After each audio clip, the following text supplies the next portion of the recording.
Hello and welcome back to Tinker Talks Guns. Today we're discussing the CZ52, a military surplus blast from the past.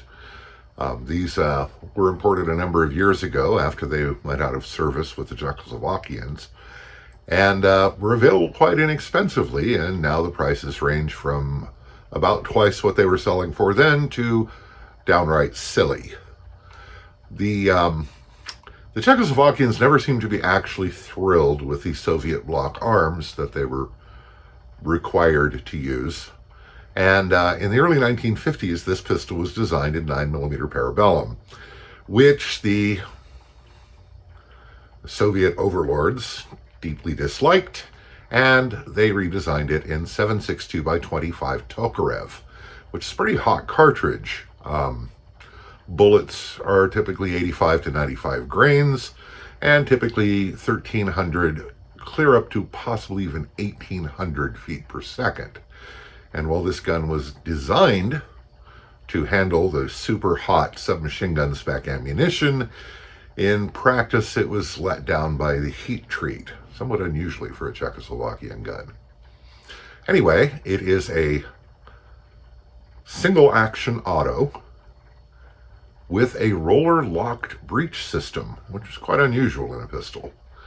Let's take it to the tabletop and I'll show you what I'm talking about. The CZ52, like many military pistols of its era, was issued with a flap holster. This, I don't know if this is an authentic item or not, but if it is, it was certainly never issued. And this contained the pistol, a spare magazine, and a cleaning rod.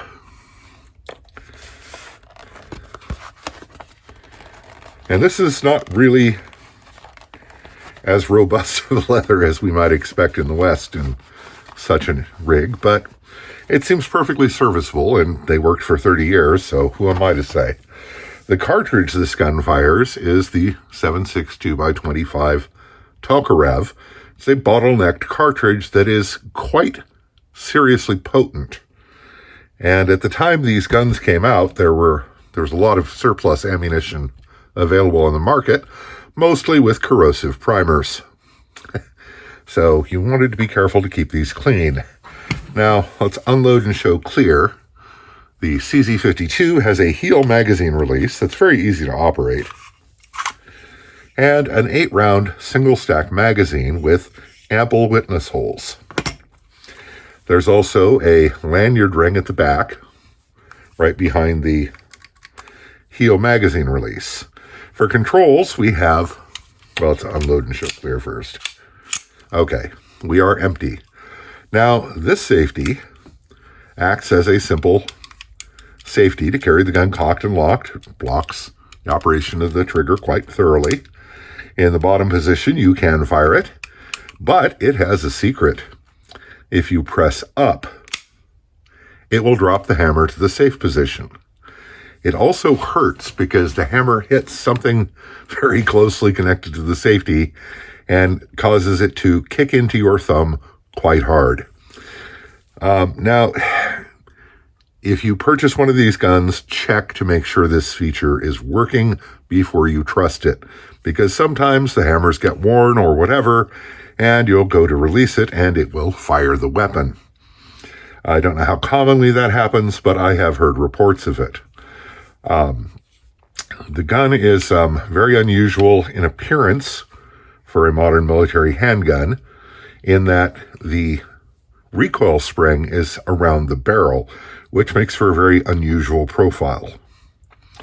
And the grips are Bakelite and are retained by this clip here, which, removing the grips is simple. You just stab yourself with a screwdriver.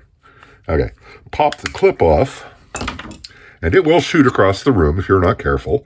And then the grips just come right off. They're retained by a sort of undercut surface here at the front, so they're quite well retained. You can see there is a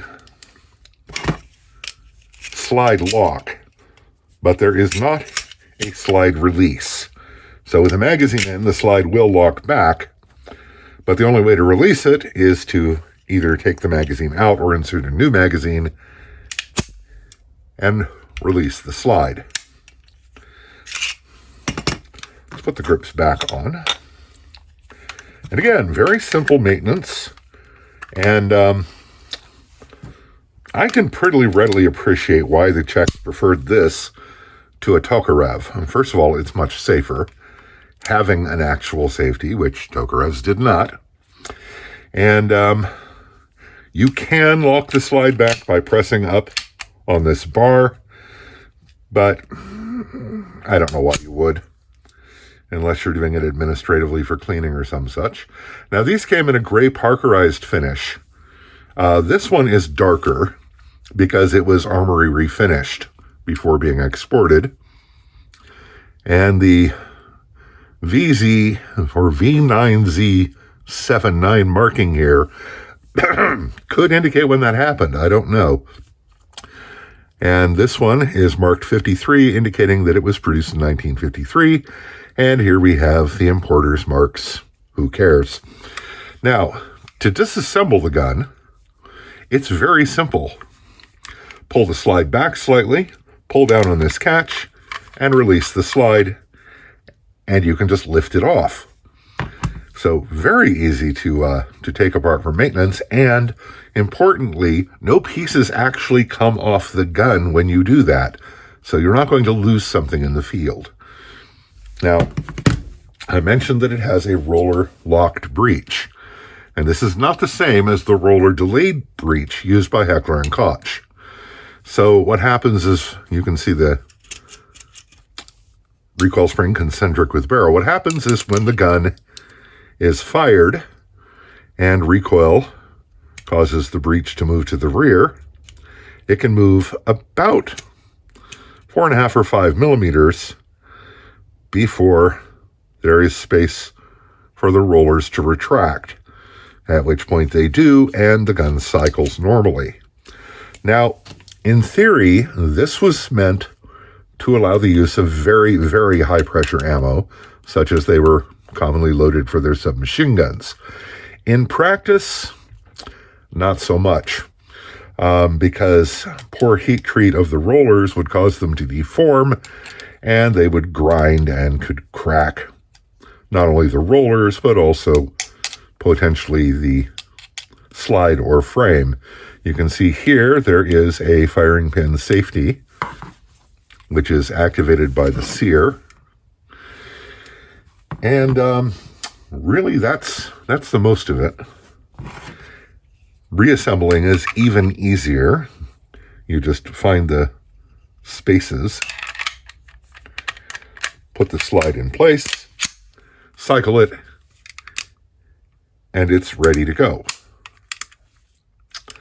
The trigger pull on these is not light because, service pistol, you don't really expect it to be light.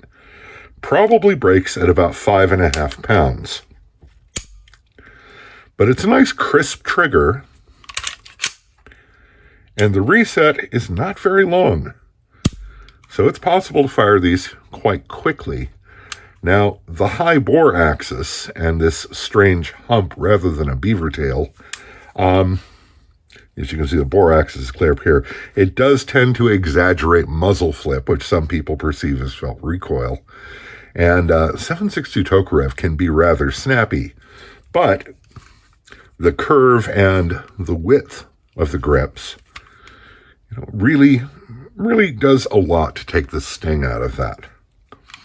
And all in all, this was an excellent service pistol in its era. It served well.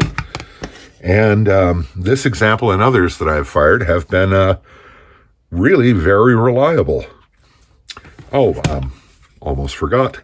The sights are standard military sights, but they're actually kind of decent. For what they are, the rear notch is nice and square and pretty deep, and the front sight is flat at the back. So you can get a pretty good sight picture with these. And again, they're not at all unpleasant to fire, even with hot ammunition, although, as I say, High bore axis exaggerates the muzzle flip.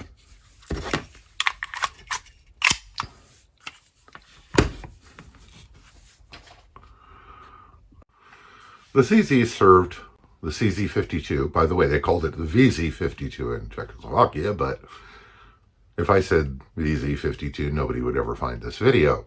So this weapon served the Czechoslovakians well for 30 years. They made about 200,000 of them, as I said, and it seems like most of those came to the United States as surplus.